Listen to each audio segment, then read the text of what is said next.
नमस्ते सभी को। मेरा नाम कविता बुंदेलखंडी है और मैं खबर लहरिया की चीफ एडिटर हूँ। आज हम लोग यहाँ पर इकट्ठा हैं, ट्विटर लाइव आ रहे हैं और मैं थोड़ा सा बताना चाहूँगी कि कोविड जब दूसरा वेव शुरू हुआ तो हम लोगों ने ज़मीनी स्तर पर बहुत काम किया है। ऑलरेडी जब पहला वेव शुरू हुआ था तब भी हमने देखा कि ज़मीन पर किस तरह का कोविड का प्रभाव है, किस तरह से लोग परेशान हो रहे हैं। और पहली बार हमने देखा कि जब लॉकडाउन हुआ अचानक से और सबसे ज़्यादा जो प्रभावित हुए ग्रामीण हुए, प्रवासी मजदूर हुए, और हम उस टाइम पे देख रहे थे कि किस तरह से लोग भूख से तड़प रहे हैं, मर रहे हैं। जो क्वारंटाइन सेंटर है वहाँ पर किस तरह से गलत व्यवहार हो रहा है, लोगों का रोजगार चला गया।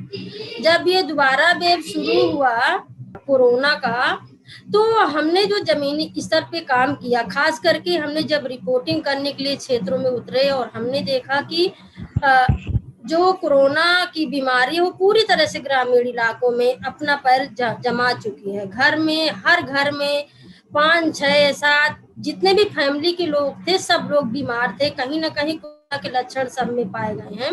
और हमने देखा कि बहुत सारे लोगों की मौतें हुई हैं, जो लोगों के रोजगार चले गए हैं, ऑक्सीजन की जो भी दिक्कतें रही हैं। और इसके साथ में हमने जो देखा कि किस तरह से फेक न्यूज़ें चली हैं। फेक न्यूज़ इतनी सारी चलाई गई हैं कि लोग उससे बहक जा रहे थे, खास करके वैक्सीन को लेकर के, ऑक्सीजन को लेकर के, डॉक्टर को लेकर के, वो बहुत सारी थी। तो हमें लगा कि एज अ मीडिया हम क्या कर सकते हैं। तो हमने ऑलरेडी प्लान किया कि जो हमारा काम है तो हम लोगों को सही जानकारी पहुंचा सकते हैं। तो हमने पब्लिक के लिए कंटेंट बनाया, जो फेक न्यूज़ें हैं उनसे दूर करने के लिए हमने सही जानकारी पहुंचाई।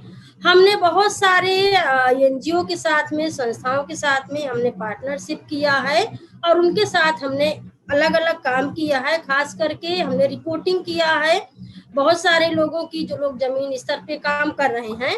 और हमें लगा कि जो लोगों ने इतना अच्छा काम किया इस देश में, जहाँ पर हमारी सरकार को काम करना चाहिए, लेकिन संस्थाओं के लोगों को मैंने देखा और हमें लगा कि कोई ऐसा मंच होना चाहिए जहाँ पर हम उनके चेहरे ला सकें, हम उनसे बातचीत कर सकें, हम जान सकें कि क्यों उन लोगों ने ऐसा काम किया है, कि क्या रहा है उसमें।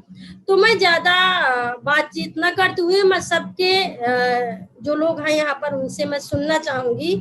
और जो आज हमारे साथ में जुड़े हैं 4 संस्थाओं के लोग हैं आप लोग, और हमने इसमें भी विविधता देखी है कि किस तरह के लोग होंगे। तो 2 संस्थाएं हैं जो बुंदेलखंड में बेस्ड है और उन्होंने जमीनी स्तर पर जमकर के काम किया है, और 2 ऐसी संस्थाओं को हमने चुना है जिन्होंने शहरी स्तर पर काम किया है।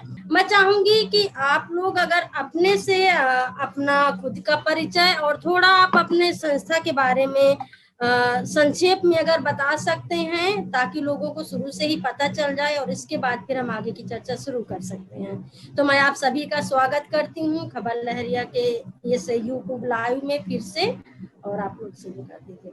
नमस्कार कविता जी, हम लोग गुड फूड प्रोजेक्ट से हैं। हमारा संस्था दिल्ली और दिल्ली के आसपास के जो शहर है जैसे नोएडा, गाजियाबाद, गुड़गांव, फरीदाबाद, इन जगहों पे जितने भी शमशान घाट और कब्रिस्तान के वर्कर्स हैं उनको खाना देने का काम करता है। और जैसे जैसे कब्रिस्तान और शमशान घाटों पे लोड कम हो रहा है, लोग कम वहाँ पे चिताएं आ रही हैं, तो हमने कुछ अपना काम जो माइग्रेंट वर्कर्स हैं, जो प्रवासी मजदूर हैं हमारे देश के अंदर, जो भी लोग दिल्ली, नोएडा में काम करने के लिए आते हैं, उनको भी कुछ रिलीफ वर्क करने के लिए हमने अब शुरू कर दिया है। तो सबको नमस्ते, सलाम। मेरा नाम शबीना मुमताज है और वनांगना संस्था 1993 से बुंदेलखंड के चित्रकूट और बांदा जिले में खास तौर पे महिलाओं के साथ हिंसा और उनके अधिकारों के लिए काम कर रही है।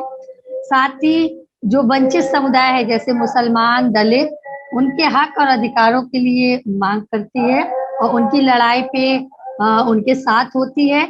लड़कियों की शिक्षा और महिलाओं की शिक्षा पर संस्था ने बहुत काम किया है और उनकी कैपेसिटी बिल्डिंग बढ़ाने का भी काम हम करते हैं। मेरा नाम श्रेया है। मैं प्रवासी मजदूर सहयोग माइग्रेंट वर्कर सॉलिडारिटी नेटवर्क से उस टीम से आज इधर हूँ।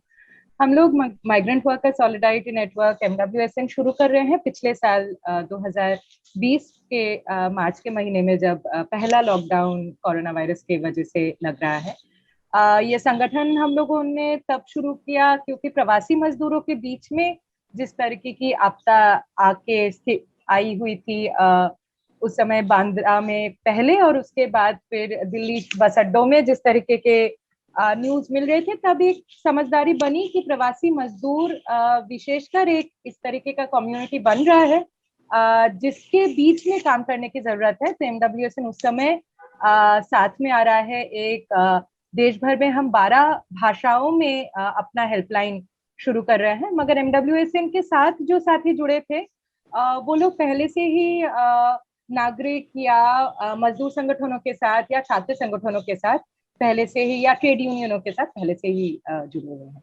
और पिछले साल जब हम साथ में आए तो इस साल भी और आगे भी प्रवासी मजदूरों के बीच में नेटवर्क का काम रहेगा। तो नमस्ते सभी को, मेरा नाम मीना है। मैं सहजनी शिक्षा केंद्र ललितपुर से हूँ। सहजनी शिक्षा केंद्र ललितपुर जिले के 3 ब्लॉक में काम करती है। खासकर दलित और जो शहरिया महिलाएं हैं और जो पिछड़े वर्ग की महिलाएं हैं, उनके साथ शिक्षा साक्षरता के जरिए, जिससे कि महिलाएं पढ़ लिख कर खुद सशक्त हों और अपने मुद्दों में खुद पहल करें। तो इस तरीके से काम करती है। उसके जरिए अलग अलग मुद्दों में हम काम कर रहे हैं। तो हम लोग गुड फूड प्रोजेक्ट से, मैं और श्रेय। जो गुड फूड प्रोजेक्ट का काम जब चालू हुआ अप्रैल के टाइम में, जब सेकंड वेव कोविड की बहुत ही ज्यादा ऊंचाइयों पे थी। आपने देखा होगा डेथ के केसेस, मौत के केसेस दिन पे दिन बढ़ते जा रहे थे। तो हमारी जो नंदिनी घोष जी, वो निगम बोध शमशान घाट में गए थे एक बारी देखने के लिए ऐसे ही। तो वो 100 थाली के साथ लेके गए थे, मतलब 100 प्लेट खाने के लेके गए थे, और हम लोगों ने वहां पे लोगों को खाना दिया। तो जब श्रेय और नंदिनी ने जब ये आगे जाके समस्या देखी, और कि मतलब ये समस्या तो 100 थाली से हमारा वहाँ पे कुछ भी नहीं हो सकता, तो हम लोग ने वापस से आके मतलब बातचीत करी अपने फ्रेंड सर्कल्स में सोशल मीडिया के थ्रू कि हम लोग कि मतलब दिल्ली के आसपास के जैसे गुड़गांव हो गया, समस्या तो पूरे भारत जहाँ में थी, बट हम लोग जैसे दिल्ली से, तो हम लोगों ने दिल्ली के आसपास के बाकी सारे शमशान घाट और कब्रिस्तानों का मतलब सर्वे करना चालू किया कि वहां पे लोगों को खाना मिल पा रहा है या नहीं मिल पा रहा, क्योंकि दिन पे दिन मौत का नंबर बढ़ते जा रहा था और डेथ उतनी होती जा रही थी। तो उसके करके फिर हमारी टीम ने पूरा प्रॉपर सर्वे किया, वहां पे जाके चेक किया कि जितने भी शमशान भूमि में लोग कोविड बॉडीज को आग लगा रहे थे या अंतिम संस्कार कर रहे थे उनका, कि उनको खाना मिल पा रहा है या नहीं। क्योंकि जो मतलब जितना मतलब MCD की तरफ से जितनी हेल्प हो जा रही थी, तो मतलब लोगों को खाना मिल रहा था, प्रॉपर एक अच्छे तरीके से खाना नहीं मिल पा रहा था, क्योंकि उन लोगों को टाइम नहीं मिल पा रहा था। तो हमारी टीम ने प्रॉपर सर्वे किया, तो हम लोगों ने दिल्ली, फरीदाबाद, गाजियाबाद, नोएडा, तो वहां पे हम लोग ने अपना खाने का एक कार्यक्रम चालू किया। जितने भी कोविड की बॉडीज को लोग शमशान घाट अंतिम संस्कार करते थे, तो हम लोग उनको मतलब देते थे खाना। That's it. धन्यवाद जी। तो सबका बहुत ही सराहनीय काम है, और मैं बहुत ही प्राउड फील कर रही हूँ कि आज सबके साथ में बातचीत करने का ये अवसर मिला है, और हमने इस समय को निकाला, प्लानिंग किया। तो हमें लगता है अब समय है कि अब हम डिटेल से बात करते हैं। तो चूंकि सबीना को जाना है, तो सबसे पहले कुछ सवाल मैं सबीना से कर लेती हूँ। तो सबीना के लिए जो सवाल है, जो हेल्पलाइन नंबर की शुरुआत की थी, तो किस तरह के फोन आए हैं आपके पास में? क्या महिलाओं के फोन आए हैं या गांव के लोगों के फोन आए हैं, और किस तरह की शिकायतें दर्ज की है? फिर आपने उसमें किस तरह का काम किया है? तो थोड़ा सा आप हेल्पलाइन के बारे में शुरुआत में बताएंगे। पहले तो मैं ये बताना चाहूंगी कि वनांगना ने 2 डिस्ट्रिक्टों में हेल्पलाइन शुरू किया है, जो बांदा और चित्रकूट में है। हमारा एक नंबर है जिसको हमने सभी जगह पूरे बांदा डिस्ट्रिक्ट में पेपर में निकलवाया है। वो नंबर पर्चों के माध्यम से, हमारे जो वॉलेंटियर हैं उनके माध्यम से, टीचर, हमारा जो सेल्फ हेल्प ग्रुप है, संगठन की महिला हैं, उसके थ्रू हमने पहले तो प्रचार प्रसार उसका पूरा हेल्पलाइन का किया है। और हमने देखा कि जो हमारे पास जो केसेस आए हैं, तो अगर हम पूरा आंकड़ा देखें बांदा और चित्रकूट का, तो बहुत ज्यादा केस आए हैं जो महिला हिंसा के निकल कर आए सामने। केसेस तो और भी तरीके के आए, लेकिन ज्यादा जो संख्या पे आए हैं वो अगर हम देखें तो महिला हिंसा के केस। अभी तक हमारे पास जो केस पंजीकृत अगर हम देखें तो हमारे पास पहले 10 केस आ जाते थे, 8 केस आ जाते थे, लेकिन कब हमारे पास एक जिले का मैं बता रही हूँ कि 25 से 30 महिलाओं के सिर्फ महिला हिंसा के केस आए, जिसमें 12 केस तो हमने पंजीकृत किए, जिसपे महिलाओं की हमने काउंसलिंग की और उनको हमने अपने साथ जोड़कर उनकी केसों में पैरवी किया। केसेस अलग अलग तरीके के आए हैं, जैसे एक तो जो सभी बता रहे हैं हमारे सभी साथी की इस कोरोना ने भुखमरी बहुत कस के भूख की। तो जैसा कि जो राशन वितरण प्रणाली है, अगर उसको देखें तो उसको देखकर हमारे पास बहुत सारे केस आए हैं। कुछ लोगों के पास राशन ही नहीं है, कुछ के पास राशन है लेकिन घर में 6 लोग हैं, मिलता सिर्फ 2 लोगों को क्योंकि आधार कार्ड लिंक नहीं है। कुछ लोगों के कट गए हैं अचानक ही, उनको पता ही नहीं कि उनका कट गया, वो जा रहे हैं लेने। तो राशन बनवाना, राशन में नाम जुड़वाना, राशन दिलवाना, कोटेदार द्वारा राशन कम दिए जाना, इस तरीके के केसेस बहुत आए हैं। इस समय हेल्पलाइन में आधार कार्ड बनवाना, ये बहुत, क्योंकि हर चीज से आधार लिंक है, तो अब आधार कार्ड के भी हमारे पास केसेस काफी हद तक निकल कर आए हैं। कोरोना को लेके खास तौर पे जो हम देखें तो वैक्सीन को लेके लोगों ने, बहुत सारे ग्रामीण लोगों ने हमसे वैक्सीन की जानकारी ली कि वैक्सीन लगाने से क्या फायदे हैं। तो जैसे कि हमने आपको बताया कि हमारा जो हेल्पलाइन है उसमें कई लोग जुड़े हुए हैं, वॉलेंटियर्स हैं, हमारे डॉक्टर्स जुड़े हुए हैं, हमारी कुछ नर्स भी हैं जो इसमें जुड़ी हुई हैं। तो हमने जो जानकारी हमारे स्तर की थी कि जैसे उनको कहाँ पे रजिस्ट्रेशन करवाना है या कहाँ पे वो, मान लीजिए वो बांदा जिले के पला ब्लॉक के, तो वो किस जगह जाए, किस CHC जाए, तो ये जानकारी तो हमारे वॉलेंटियर ने दे दी या उनका रजिस्ट्रेशन करवा दिया। लेकिन उन्हें वैक्सीन से संबंधित कोई जानकारी चाहिए है कि वो लगाने में क्या दिक्कत होती है, क्या हमें लगाना जरूरी है या उससे तो लोग मर जाते हैं। अगर इस तरीके की जो सवालात हैं उस पर हमने सीधे नर्स से बात करवाई है और नर्स ने उन्हें हर तरीके से बातचीत की। कई जगह तो ऐसे भी, एक मिनट सबीना जी, मैं आपको इसलिए थोड़ा सा मैं समझना चाह रही थी, हम आगे भी अभी मतलब इस पे बात करेंगे, लेकिन अभी जो आप बोल रहे थे ना, ये बहुत ही महत्वपूर्ण मुद्दा था कि महिलाओं के साथ में होने वाली हिंसा इस हेल्पलाइन के जरिए आप तक पहुंची है। तो किस तरह की हिंसाएं रही हैं, आपने उसमें क्या किया है? महिलाओं के साथ हिंसा के जो केसेस आए हैं वो अलग अलग तरीके क्या है, जैसे कि दहेज उत्पीड़न करना, रेप के केसेस आए हैं। हमारे पास ऐसे भी केस आए हैं कि शादी होने वाली है लेकिन दहेज मांग लिया, डावरी मांग लिया, तो शादी टूट गया और निराश्रित घर से निकाल दिया। घर पे रहने की वजह से महिला के साथ बहुत ज्यादा मारपीट कर रहे हैं, घर में खर्चा नहीं दे रहे हैं, पैसा कौड़ी नहीं दे रहे हैं। तो इस तरीके के केस अलग अलग हमारे पास निकल कर आए हैं, जिसपे हम लोगों ने अलग अलग तरीके से पैरवी की है। जैसे कि अगर रेप का केस है तो उस पर FIR करवाना, अगर गिरफ्तारी नहीं हो रही है तो SP से मिलवाना, अगर कानूनी पैरवी में सलाह चाहते हैं तो वकील से जाके पैरवी करवाना, अगर मारपीट है तो मध्यस्थता करवाना, बातचीत करवाना, अगर महिला चाहती है तो, अगर घरेलू विवाद है, दोनों में आपसी तनाव है किसी भी वजह से, तो एक मध्यस्थता की बातचीत। और इस समय काफी मध्यस्थताएं हमारे यहाँ हुई भी हैं, लोग आए भी हैं। तो ये अलग अलग कैटेगरी के केसेस आए हैं और वनांगना ने अलग अलग तरीके से इसमें सहयोग भी किया है। टू फ्रूट प्रोजेक्ट के लिए जो मेरी तरफ से जो सवाल है वो पढ़ती हूँ। आपकी संस्था ने शुरुआत शमशान घाट पर जो काम करने वाले वर्कर हैं उनको खाना देने से की थी, इसका क्या कारण था और जो लोग वहाँ पे काम कर रहे थे उनकी स्थिति क्या थी, और दूसरी लहर में किस तरह का प्रभाव आपने देखा? दिल्ली के सबसे बड़े शमशान घाट जिसका नाम है निगम बोध घाट, हमने वहां से अपनी शुरुआत की थी और हमें देखने को मिला कि वहां पे सिचुएशन या हालात बहुत ही खराब हैं। 2400 घंटे वहां पे बॉडीज जलाए जा रहे हैं। जो हमें सुनने को न्यूज में मिल रहा था उससे कई ज्यादा बॉडीज वहां पे आ रहे थे। बहुत सारे बॉडीज जो स्थान बने हुए हैं शवों के लिए उसके अलावा भी जलाए जा रहे थे। बहुत सारे बॉडीज जलते इससे पहले ही उसके ऊपर अगला बॉडी डाल के, और उस तरीके से बहुत कठिन था हम लोगों के लिए ये दृश्य को वहां देखना, जिससे हमने ये डिसाइड किया, हमने सोचा कि इसमें सिर्फ 2 लोग या 1 जन मिलके काम करेगा तो शायद ये काम नहीं हो पाएगा, और कितने ही ऐसे शमशान घाट होंगे जो कि इससे खराब हालात में होंगे और जहाँ पे लोग कम होंगे और शव ज्यादा होंगे। तो हमने ये सोचा कि क्यों ना हम वापस जाके अपने जहाँ से भी हम मदद जुटा सके, चाहे वो स्वयं सेवी यानी हमारे वॉलंटियर्स हो या फिर और लोग जो भी मदद हमारे को फाइनेंशियली पैसों के थ्रू या और किसी तरीके से करना चाहें, तो हम उनके पास गए और हमने ये टीम को बनाने का शुरुआत किया। जी, तो जैसे कि श्रेय ने बताया, बिल्कुल यही सारी समस्या को मद्देनजर रखते हुए हमने गुड फूड प्रोजेक्ट को आरंभ किया।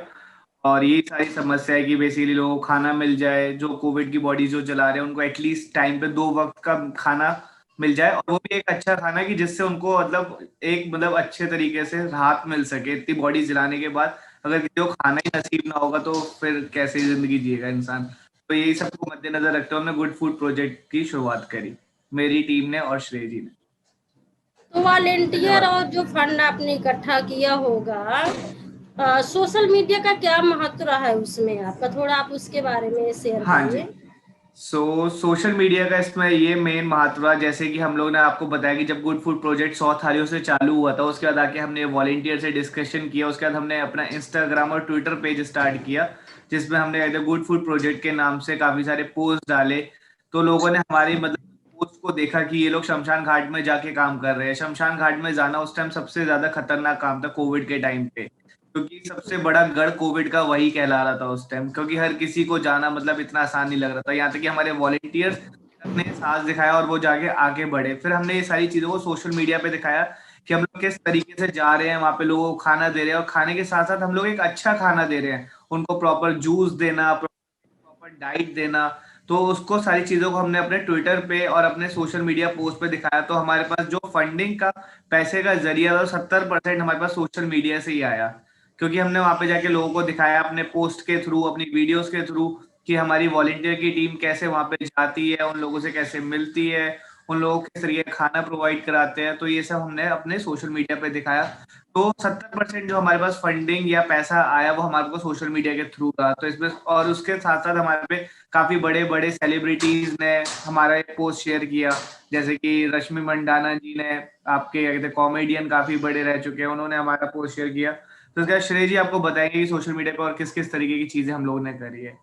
तो बेसिकली हमारा एक छोटा सा पॉइंट मैं इसमें ऐड करूंगा कि काफी जगहों पे हमें पता लगा, बाद में जाके हमारी उन लोगों से बात भी हुई, बहुत सारे अलग अलग और शहरों में लोगों ने जाके सेम काम शुरू किया हमसे सीखते हुए, और कुछ उसमें और चीजों को बढ़ा के और इम्प्रूवमेंट करके।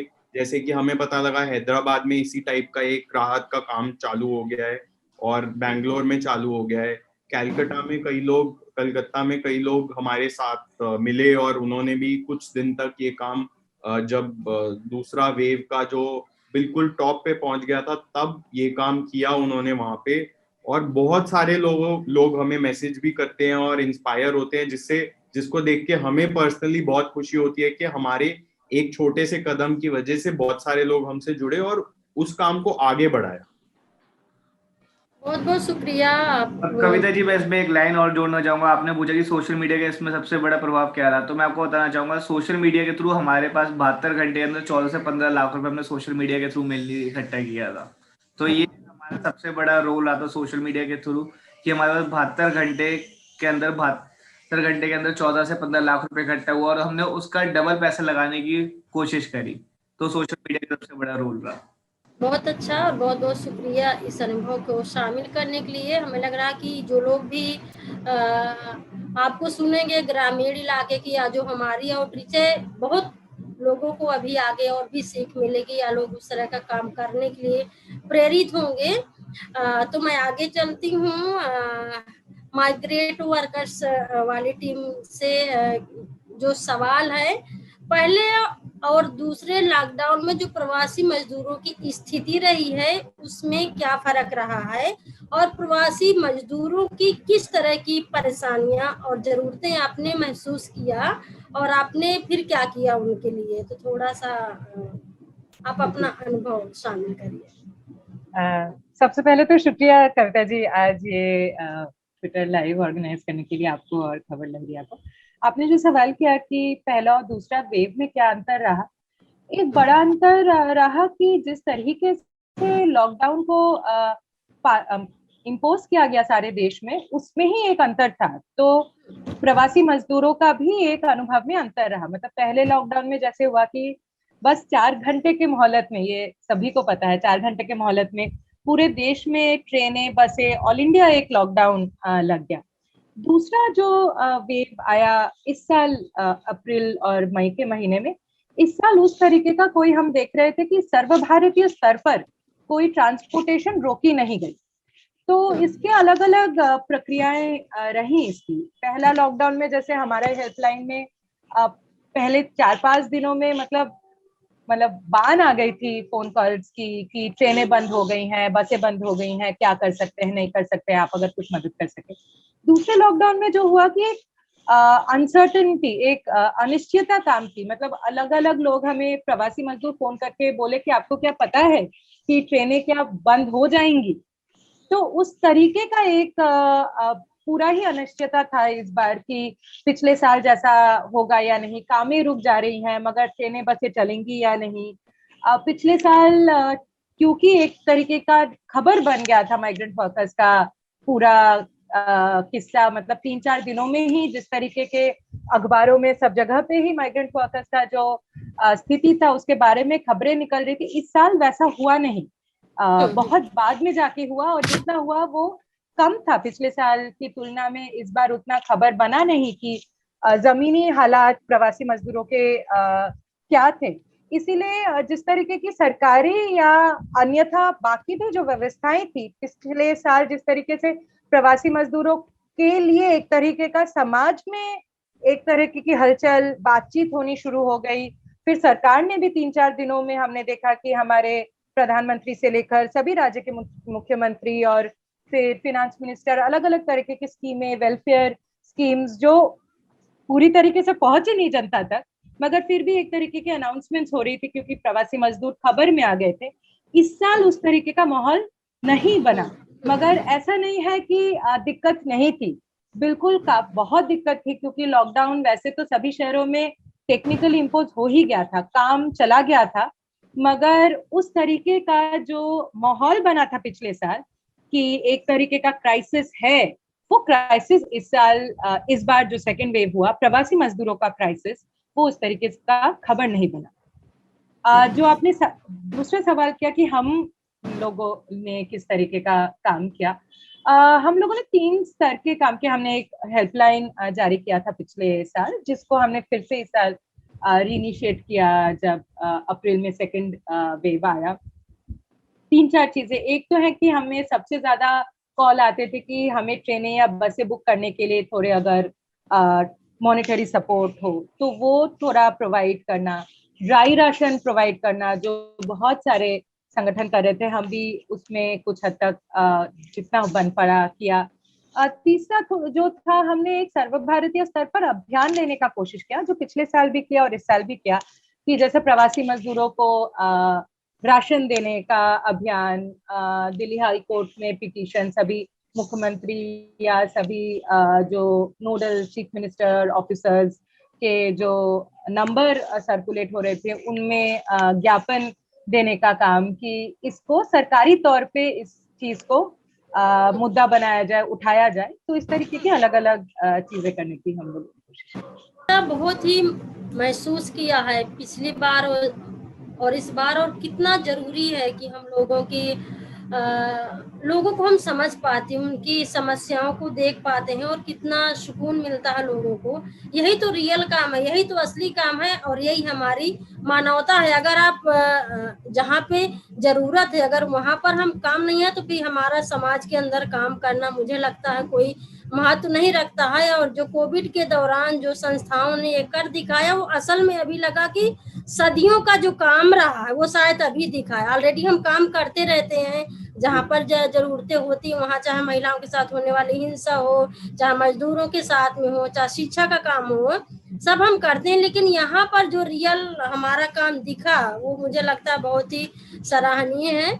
मैं आगे चलती हूँ। हमारे साथ में जो सहजनी से जुड़े हैं, तो शिक्षा को लेकर के जो आप लोग काम करते थे, दूसरी लहर जब चल रही थी तो सहजनी शिक्षा वहां पर क्या काम कर रही थी और किस तरह से आपको अपने शिक्षा के काम को रोकना पड़ा? राशन और सहायता पर आपने बहुत काम किया, बहुत ध्यान दिया है, तो थोड़ा आप उसके बारे में शेयर करिए।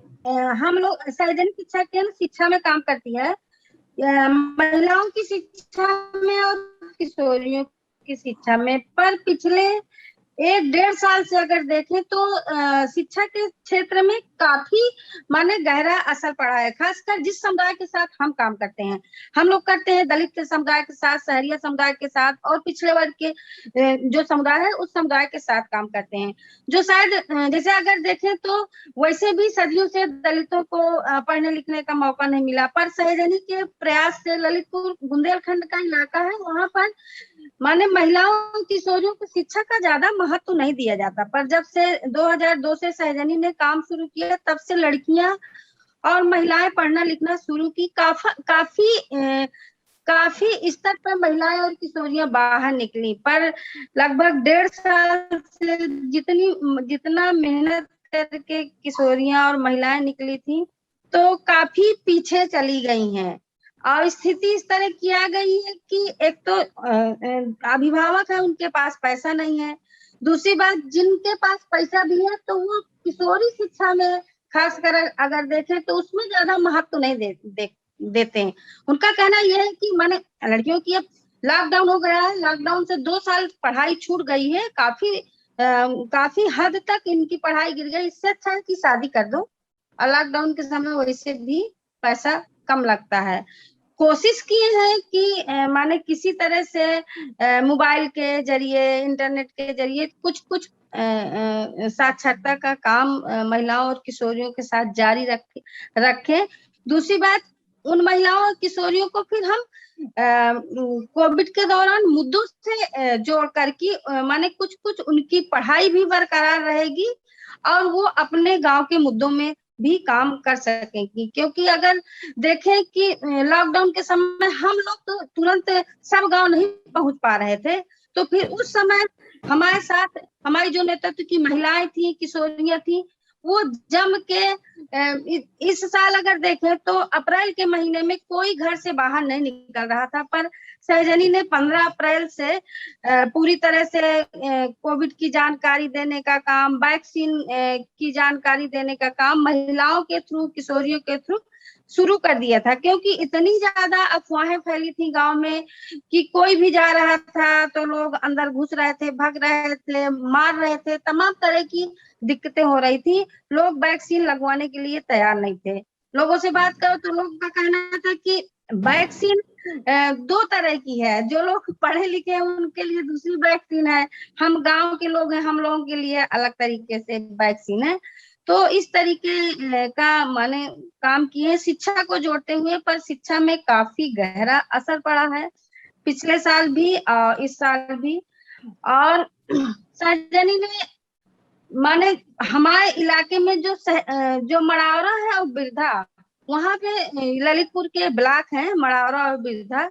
मेहरौनी में हमारा ऑफिस है, मेहरौनी में कम सहरिया है, पर मड़ावरा और बिरधा में बहुत ज्यादा सहरिया बहुल क्षेत्र है, जो बहुत इंटीरियर गांव है। वहां पर जैसे कि अगर देखें तो खाद्य सुरक्षा की सुविधाएं तो हैं, पर उनको प्राप्त नहीं होती। बहुत सारे इस तरह के गांव हैं कि हम लोग राशन वितरण कराने गए हैं, पीपी किट पहन के गए हैं, काफी दिक्कतों से हम माने एक तारीख से तो पूरी सहजनी 1 मई से शुरू कर दी थी। तो माने लोग भाग रहे थे, पर हम दौड़ दौड़ के उनको पकड़ रहे थे, माइक ले गए, अनाउंस कर रहे हैं कि हम लोग माने टीका लगाने नहीं आए, हम लोग खाद वितरण, राशन वितरण कराने आए हैं, हम लोग राहत वितरण करने आए हैं। तब बड़े मुश्किल से लोग आ पा रहे थे। समझ लो काफी ऐसे गांव है जैसे दांगली है, कोर्रट है, इस तरह के गांव में कि कोटेदार अंगूठा लगवा ले रहे थे और उनको राशन नहीं दे रहे थे। तो जाके लड़ के उनसे माने बहस करके जब जाके उनको राशन दिला पाए हैं। अभी वो राशन की क्वालिटी भी उतनी अच्छी नहीं, और जो सही में गरीब है, जो सही में जिनको राशन की जरूरत है, उनके राशन कार्ड नहीं है, आधार कार्ड नहीं है। इस समय माने राशन कार्ड कट रहे हैं, तो माने काफी दिक्कतें थी। फिर हम लोगों ने भी सहजनी की तरफ से सहरिया एकल विकलांग लोगों को राहत वितरण करने का काम किए हैं, जिससे कि उनका घर परिवार का गुजर बसर चल सके। जो अगला सवाल है ना, वो सबके लिए कॉमन सवाल है और बारी बारी से एक एक जन उसका जवाब दे सकते हैं, क्योंकि हमें लग रहा है कि सबने राशन से जुड़ा हुआ काम किया है और ये सवाल राशन से जुड़ा हुआ है। तो आप सभी ने दूसरी लहर के समय लोगों को राशन बांटा है, राशन बांटने की जरूरत क्यों पड़ी वो आप बताएंगे? और क्या सरकारी जो योजनाएं हैं, जो स्कीमें चल रही हैं, क्या वो काफी नहीं थी कि आपको ऐसा करना पड़ा? अपने अपने काम और इलाके में काम करते समय किस तरह की चुनौतियां रही हैं, किस तरह की दिक्कतें आई हैं? आप कोई भी एक एक जन आप उसके बारे में थोड़ा संक्षेप में बताने की कोशिश करिए। जैसे जो अपना इलाका है तो बुंदेलखंड इलाका है और जंगली मतलब एरिया है, जो मड़ारा ब्लॉक है, वहाँ पे शहरिया लोग हैं, उनकी तो काफी खराब स्थिति थी। वहाँ पे वो लोग जड़ी बूटी है, महुआ चना है, इसी में दिन काट रहे थे। पर बार बार फोन आ रहे थे, हम लोग तो फील्ड पहुंच नहीं पा रहे थे कि दीदी गांव में राशन मिल रहा है कि नहीं मिल रहा है। हम लोग जड़ी बूटी बेचने नहीं जा पा रहे, लकड़ी बेचने नहीं जा पा रहे, हमारे बच्चे भूखों मर रहे। तब हम लोगों ने SDM के पास जाके अपना पास बनवाया, फिर कोटेदार से लड़ाई की कि भाई ऐसी स्थिति में क्यों नहीं दे रहे आप लोग। तो फिर जब हम लोग बार बार कोटेदार के पास जा रहे थे और राशन वितरण करवा रहे थे, तो और DM SDM से भी बात कर रहे थे, तो तुरंत पहले जो पास बनवाया तो उसमें तो तुरंत कार्रवाई हो रही थी, तुरंत वो लोग फोन लगा रहे थे। पर जब प्रशासन के लोग बोल रहे थे मतलब कि ये लोग कहाँ से जा रही हैं, तो दूसरी बार पास बनवाने गए। जैसे कोरोना बढ़ रहा था वैसे डेटें भी बढ़ रही थी, तो फिर हम लोगों को प्रशासन से भी बहुत दिक्कत आई। वो लोग हमारा प्लान मांग रहे थे कि कहाँ जाएंगी आप, कहाँ पे राशन वितरण करेंगी।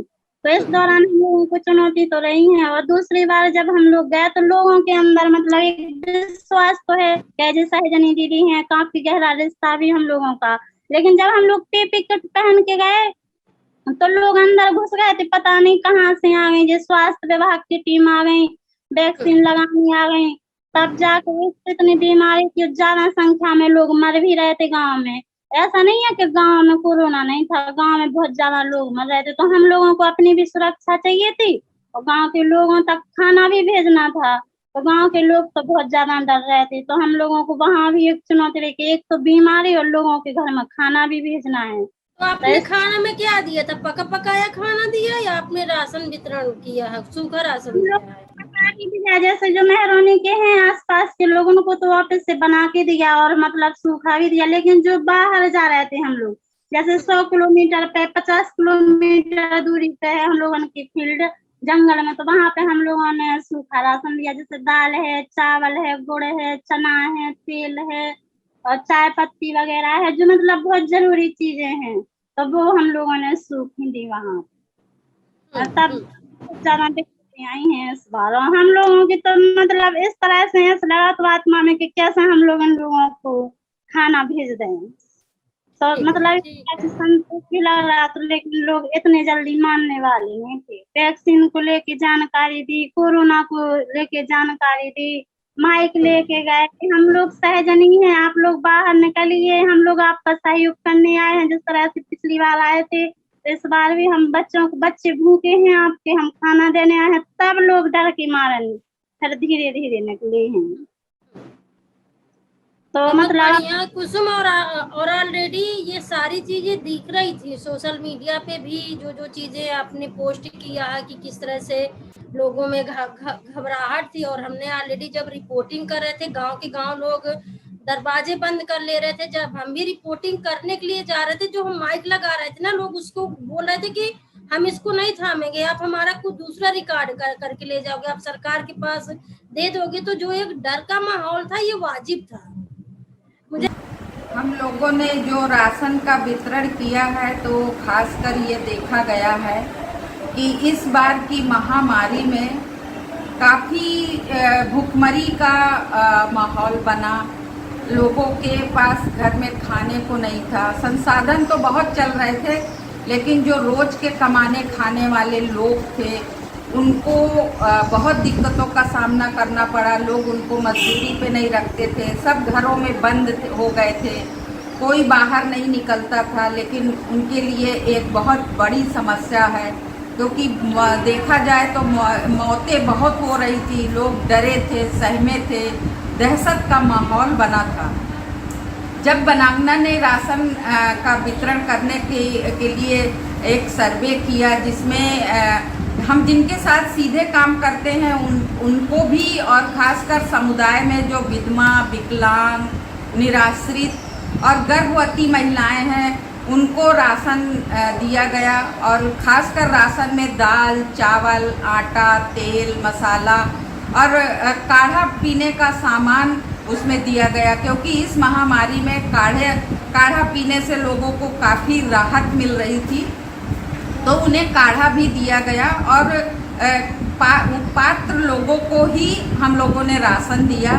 अगर देखें तो चुनौतियां तो बहुत आई हैं, क्योंकि गांव में पात्र थे, विधवा, विकलांग और भी महिलाएं और पुरुष थे, लेकिन उनके पास नौकरियां थी, पैसे थे और संसाधन थे, तो उनको काटना और उनको मना करने में एक बहुत बड़ी चुनौती आई है।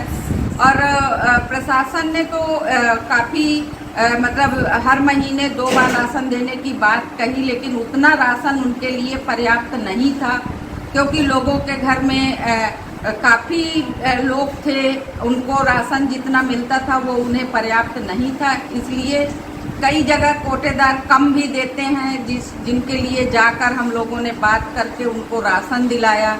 लोगों के राशन कार्ड से उनके नाम काटे गए, जिसके कारण उनको भुखमरी बहुत बढ़ रही थी और लोग घर में इतने सदस्य थे कि जो राशन कोटे से मिलता था वो उनके लिए पर्याप्त नहीं था। तो हम लोगों ने जो जिनको हमने राशन मुहैया कराया वो पात्र लोगों को ही कराया, क्योंकि जो अपात्र थे उन्हें हमने काट के और पात्र लोगों को राशन दिया। तो सवाल कर रहे थे कविता जी आपने कि राशन की दिक्कत क्यों इतनी बड़ी तादाद में आई और हमने क्या किया या हमें क्या चैलेंजेस फेस करने को मिले। एक तो है कि देखिए राशन की दिक्कत प्रवासी मजदूरों के बीच में खासकर बड़े पैमाने पे आए, क्योंकि वो पूर्ण तरीके से अपने दिहाड़ी या जो उनका वेज होता है उस पर निर्भरशील है, क्योंकि ज्यादातर प्रवासी मजदूर जिन शहरों में काम करते हैं उन शहरों में उनका राशन कार्ड नहीं बनता। मतलब राशन कार्ड गांव में या जिले के नाम पे है और वो काम कर रहे हैं, रह रहे हैं दूसरे महानगरों में, जैसे बेंगलोर हो, दिल्ली हो, सूरत हो, अहमदाबाद हो। तो ये सारे शहरों में जो खर्चा है, जो रहने की दिक्कत है, वो अगर काम बंद हो जाए तो सभी प्रवासी मजदूर बिल्कुल निरुपाय हो गए थे। तो राशन का उनका कोई भी जरिया नहीं था।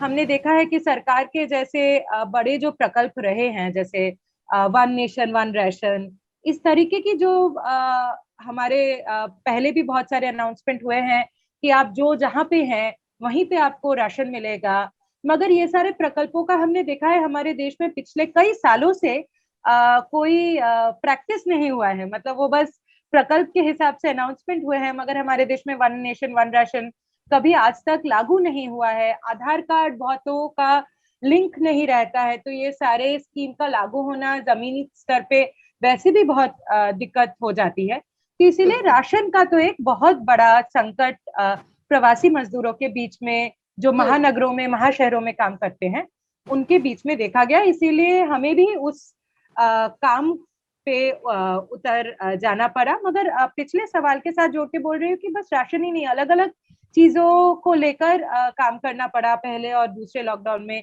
जैसे बहुत सारे प्रवासी मजदूर जब शहरों से अपने गांव की तरफ वापस जा रहे थे, तो वो पूरी प्रक्रिया भी बहुत दिक्कतजनक थी। तो वहां पे भी हमारे सभी वॉलंटियर्स को काफी दिन रात अलग अलग तरीके के काम करने पड़े। जैसे बहुत सारे प्रवासी मजदूर पैदल चलकर नदियां क्रॉस कर अपने गांव तक वापस जा रहे थे। मतलब ऐसे भी हमारे सामने केसेस आए कि नदी के इस पार का जिला रेड जोन था और नदी के उस पार का जिला ऑरेंज जोन था।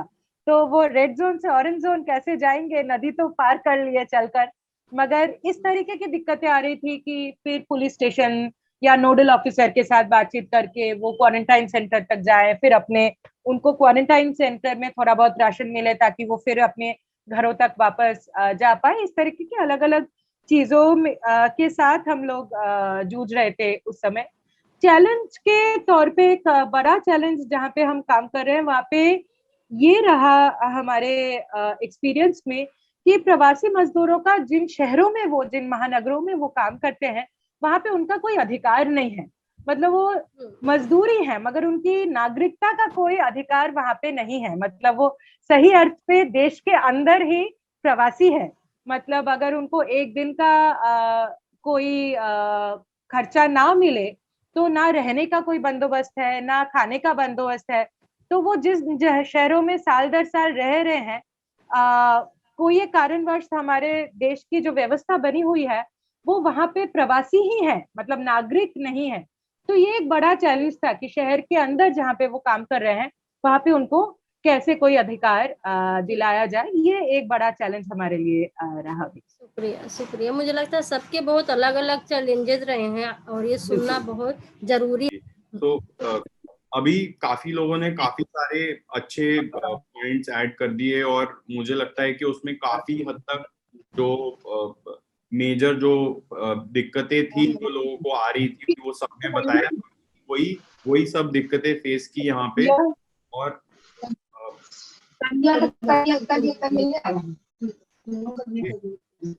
इसके अलावा दिल्ली के अंदर थोड़ा सा हमें कहीं ना कहीं ये फील हुआ कि गवर्नमेंट की स्कीमों में स्कीम चल रही थी जिनके पास आधार कार्ड दिल्ली का था तो एटलीस्ट उन लोगों के पास कुछ राशन तो पहुंच रहा था। और हमने जमीनी स्तर पे ये भी देखा कि जो दिल्ली सरकार ने दुगना राशन देने की बात की थी वो भी दिल्ली सरकार का राशन पहुंचा है लोगों के पास जिसके पास आधार कार्ड थे। हालांकि हमने साथ साथ ये भी देखा कि बहुत सारे, जैसे श्रेया जी ने भी बोला कि प्रवासी मजदूरों की संख्या बहुत ज्यादा है दिल्ली में और उनके पास कोई हक नहीं होता है। तो इन लोगों की को जो इन स्कीम का फायदा है वो शायद नहीं मिल पाया।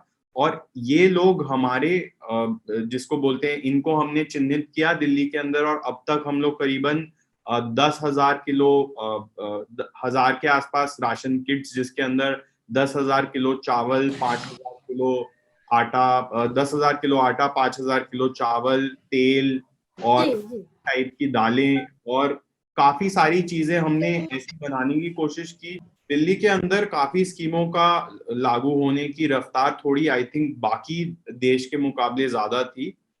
शुरू में हमें कुछ दिक्कतें ऐसी भी आई जहाँ पे हम जा रहे थे तो पुलिस रोकती थी और पूछती थी कि आप कहाँ वितरण करने जा रहे हैं। बट हमें लगा कि दिल्ली की पुलिस अगर आप उनकी अदर पुलिसेस की अपेक्षा, जैसे कि गुड़गांव के अंदर या फरीदाबाद या नोएडा यूपी पुलिस से ज्यादा समझ रही थी चीजों को और देख रही थी और कम रोड़ा जिसे बोल सकते हैं कि अटका रही थी हमारे काम के अंदर। और जैसे ही वो खाना या राशन देखते थे हमें जाने देते थे।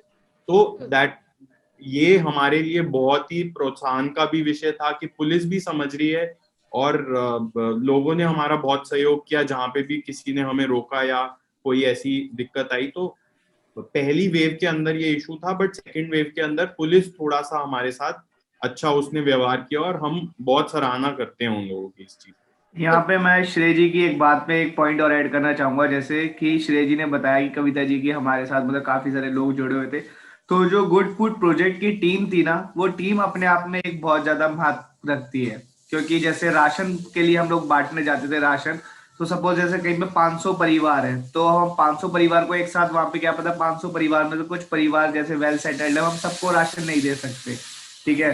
तो हमें उसमें से हर टीम को जाके, हमारी जो गुड फूड प्रोजेक्ट की टीम थी वो जाके एक एक घर को चेक करती थी कि उनके घर में कितना राशन की जरूरत है, कितना नहीं है। सपोज जैसे कि अभी तक हम लोग 1000 से ज्यादा किट्स दे चुके हैं और एक किट की जो कॉस्ट आती है अराउंड 1400 से 1500 रुपए तक की आती है।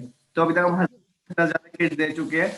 तो हमारी टीम जहाँ पे भी जाती थी तो दिन रात लगा के एक, क्या कहते हैं, जैसे हमारी टीम में अतिंदर जी हो गए, शिरीन हो गई, नंदिनी जी हो गए, हमारे काफी और भी वॉलेंटियर्स थे जो अपने, क्योंकि जो गुड फूड प्रोजेक्ट की टीम है वो सबसे एक सारे लोग यहाँ पे MNCs कंपनीज में काम करते हैं, तो अपना थोड़ा थोड़ा टाइम निकाल के जाते थे और लोगों के घर पे जाके देखते थे कि उन्हें कितनी जरूरत है। तो ये गुड फूड प्रोजेक्ट एक वॉलेंटियर बेस पे काफी ज्यादा निर्भर रखती है। जी जी, बहुत बहुत शुक्रिया आपका। मैं बस अब लास्ट में यही जोड़ना चाह रहे थे, क्योंकि ऑलरेडी जो मैंने देखा कि राशन वितरण का काम सरकार ने भी किया है। शुरुआत में भी जो खास करके चावल वितरण किया और गेहूं का वितरण किया है, और बीच में मुझे लगता है कि दाल आई थी या चना आया था, कुछ दोनों में से एक आया था प्रति यूनिट के हिसाब से। और जब हम रिपोर्टिंग करने के लिए गए थे, खासकर जो आदिवासियों के इलाके थे जिनका सिर्फ जंगल ही एक मेन साधन था, जहां से लोग लकड़ी को काटते थे, फिर ट्रेन में चढ़ाते थे, फिर बेच करके वापस जा करके आटा भाटा सीधा लेकर के बनाते खाते थे। मैंने देखा कि जो सरकार की जो स्कीमें रही हैं उसने पहल तो अच्छी की थी, लेकिन जो चावल देना और गेहूं देना, सिर्फ गेहूं और चावल से लोगों का पेट नहीं भरता है। लोगों के लिए उसमें दाल भी चाहिए, सब्जी भी चाहिए, नमक भी चाहिए, तेल भी चाहिए, या बच्चों के लिए कुछ चाहिए। भाई अपने स्वास्थ्य के लिए तो सारी चीजें जरूरी है। तो सबसे बड़ी मुश्किलें जो मैंने देखा कि राशन में जो ये हुआ है, और ऑलरेडी बहुत लोग बोल रहे थे कि बच्चे नमक चावल नहीं खा रहे, हम क्या करें, बच्चे सब्जी मांग रहे हैं, बच्चे बिस्किट भी मांग रहे हैं। या जो मैंने ये भी देखा कि खास करके जो औरतों के जो स्वास्थ्य में प्रॉब्लम थी, खास करके सैनिटरी पैड है, या जो गर्भवती जो औरतें हैं उनको डिलीवरी होनी है, या उनके लिए खाने के लिए जो चीजें चाहिए वो नहीं मिल पा रही थी। और मैंने जो एनजीओ में देखा कि जब एनजीओ के या जो आप लोगों के द्वारा जो राशन का वितरण हुआ, उसमें मैंने देखा कि फुल पौष्टिक को देखते हुए उस राशन में तेल भी है, सब्जी भी है, चावल भी है, दाल भी है। और इस बार जो मैंने देखा कि जब ये था कि थर्ड वेव आ गया है, लोगों को काढ़े की जरूरत है, क्योंकि काढ़े की बहुत बात हो रही थी कि अगर आप नहीं जा पा रहे तो आप काढ़ा बना करके अपने घर में पीजिए। तो मैंने देखा जो बनावना और सहजनी के लोग हैं, मैंने उन पर एक स्टोरी भी करी है कि राशन के साथ में ज्यादातर जरूरत को देखते हुए कि आप काढ़ा का सामान लेके जा रहे हो, जिसमें जितनी भी चीजें हैं।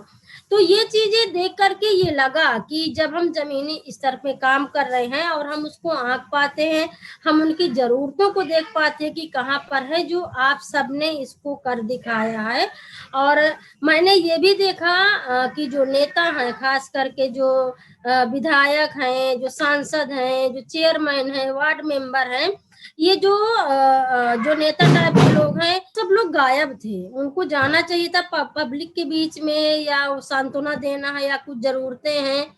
इतनी बड़ी बड़ी निधि आती है लेकिन कोई नहीं दिखा। तो असली हीरो उसमें से आप सभी लोग हैं। और एक मानव का जो हमारा एक इंसान होने के नाते जो कर्तव्य बनता है कि हमको करना है, वो सभी एनजीओ के लोगों ने, सामाजिक कार्यकर्ताओं ने जो करके दिखाया है, चाहे फंडिंग को इकट्ठा करना, लोगों से संपर्क करना।